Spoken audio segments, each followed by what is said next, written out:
Hey, good afternoon, folks. It's Steve, KI5JUF. Hope everybody's doing okay out there. Got an update for you on the CP610 antenna project. Wanted to go over what we did, what we've replaced, what we retested, and those test results. And I also wanted to show you in the video how I learned how to reach an SWR compromise on 10 meter by using the MFG-225. That essentially means going out and adjusting the antenna, coming back and taking a sweep, and I actually learned a lot. I'll share that with you. So what I want to go over now is the phone support plan, the suspect part, the pretest data from the factory on, and what they did was they assembled a full antenna compromise, a comparison of the SWR pre and post, antenna changes, and installation details. So the plan was I contacted Diamond, spoke with a gentleman named Wayne. He was very, very helpful and I mean, he was ready to get all over this, to get it solved. So also got some feedback from a couple of subscribers that possibly could be a loose connection, possibly interference from the metal roof on 6 meter, and the height range of the antenna. So these are just some comments I had on a previous video, but I thought, all information is good. So this is the part that Wayne sent me. It's called the feed point assembly. So this is the part that he suspected may be a problem. So that's what he sent me. They assembled an antenna at the factory and they ran an SWR curve on 6 meter and it was perfect across the entire band, pretty much 51 all the way 50 down to 53 actually. And the SWR curve looks perfect here. So let's talk about pre and post data. What you're looking at on the left is a post or a scan or a sweep between 28 and 30 megahertz on the antenna last weekend. And you can kind of look here, that's the line. Now today, look at the line, it's a lot better. And I'll explain to you how I made that better here in a few minutes. That was actually going in and making some adjustments on the height. I was able to fine tune this curve to get a more better compromise across the band. So it was pretty cool.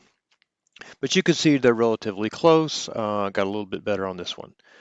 6 meter, believe it or not, I got literally almost the identical curve. So the part that Wayne sent, at least now, it doesn't appear to be the issue. So, but we're seeing the same data on 6 meter, and that's probably a good thing because now we still have the problem. So we still keep we keep on digging.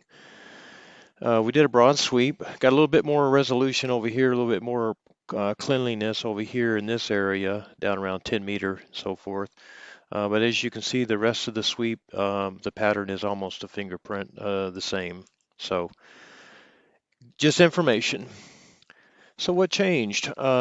Previously, I had the antenna 30 feet up in the air. What I ended up doing is to reach that SWR compromise on 6 meter, where now I ended up lowering the antenna 2 feet, and I was able to get almost a 1.5 SWR on USB and on FM.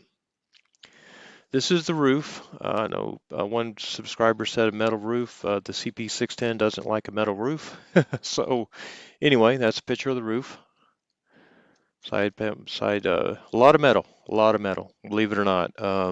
What's crazy is the serial loves the metal, and the 10 meter seems to be happy on the CP610. All right, so results after changing out the feed point assembly, there was no noticeable difference in the SWR curves. And what I learned was how to utilize the MFG-225 antenna analyzer with the IG Mini VNA software and how to reach an SWR compromise. All right, that's it for this part of the presentation. What I'm going to do next is I'm going to fire up the MFG-225 and actually run a video on how we make the connection to it, and we'll be back. Hey folks, Steve again. This is the MFG-225, so let me show you what's going on here. I've got the USB cable plugged in right here, and that USB cable goes down to my computer, and I've got it plugged into one of the COM ports right here. So that's how I connect. I do not have batteries installed, so what I will do here is I will go ahead and turn on the MFJ, and I'm going to press this button right here, and when I press this button, watch what happens. Now you see this screen here, and what now is, now we have the USB to PC active. So let's do this. Let's go over here to the computer, and I'm going to swap hands real quick. I'm going to try not to jerk the camera. I'm going to click on IGV Mini,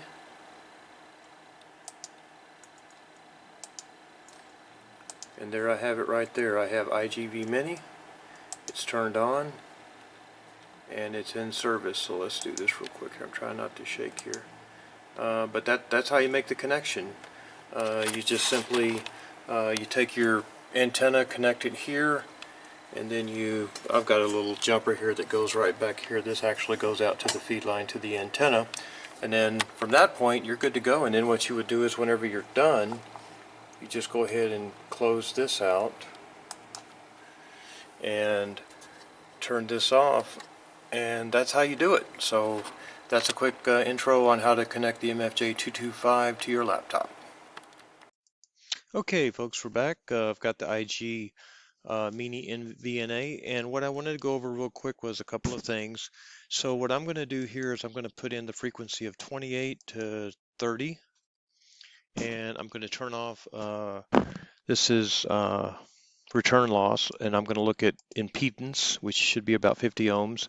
We're going to do one sweep, and actually I'm going to make it a darker line. I'm going to click here, sweep again. All right.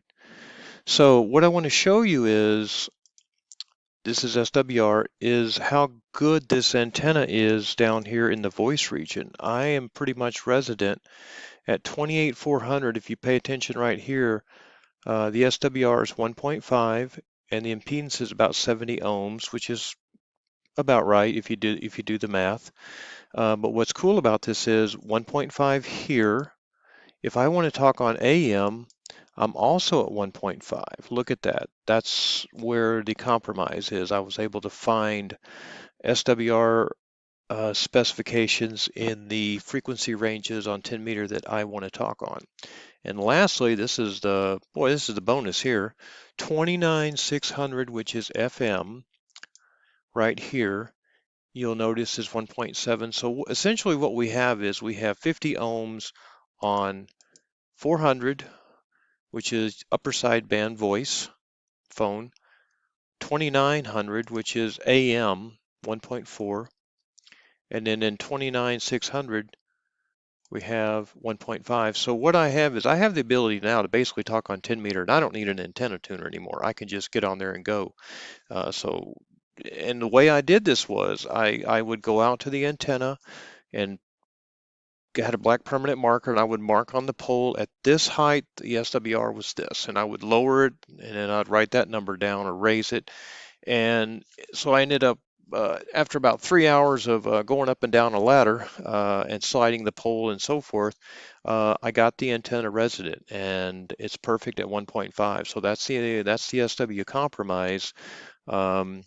So the beauty of it is I now can get on 10 meter on this antenna and talk anywhere on voice, and I can even go down into the data. The data is up around 1.9, but that's fine. That's manageable. If I wanted to do CW or something, it's the SWR's up at 2. The IZI, that's the impedance, and typically the scaling is over here, and you typically want 50 ohms. 50 ohms is resident, but in that case, we're not resident perfectly, but hey, we can definitely get on the air. So that's a little bit about what this does. Let's see. You can also click here and it will tell you where your low SWR point is, which is at 28.77. But again, the beauty of this is I can get on here and talk 28,400 all the way to 28,500, and trust me, there's a lot of Australian contacts around 28,490.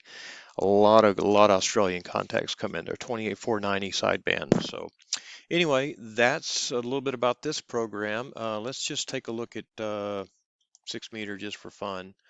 It's going to be a disaster, but that's okay. Yeah.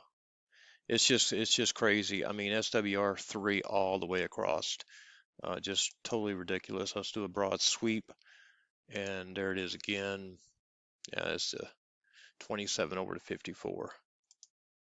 So again, it's it's resident at 48.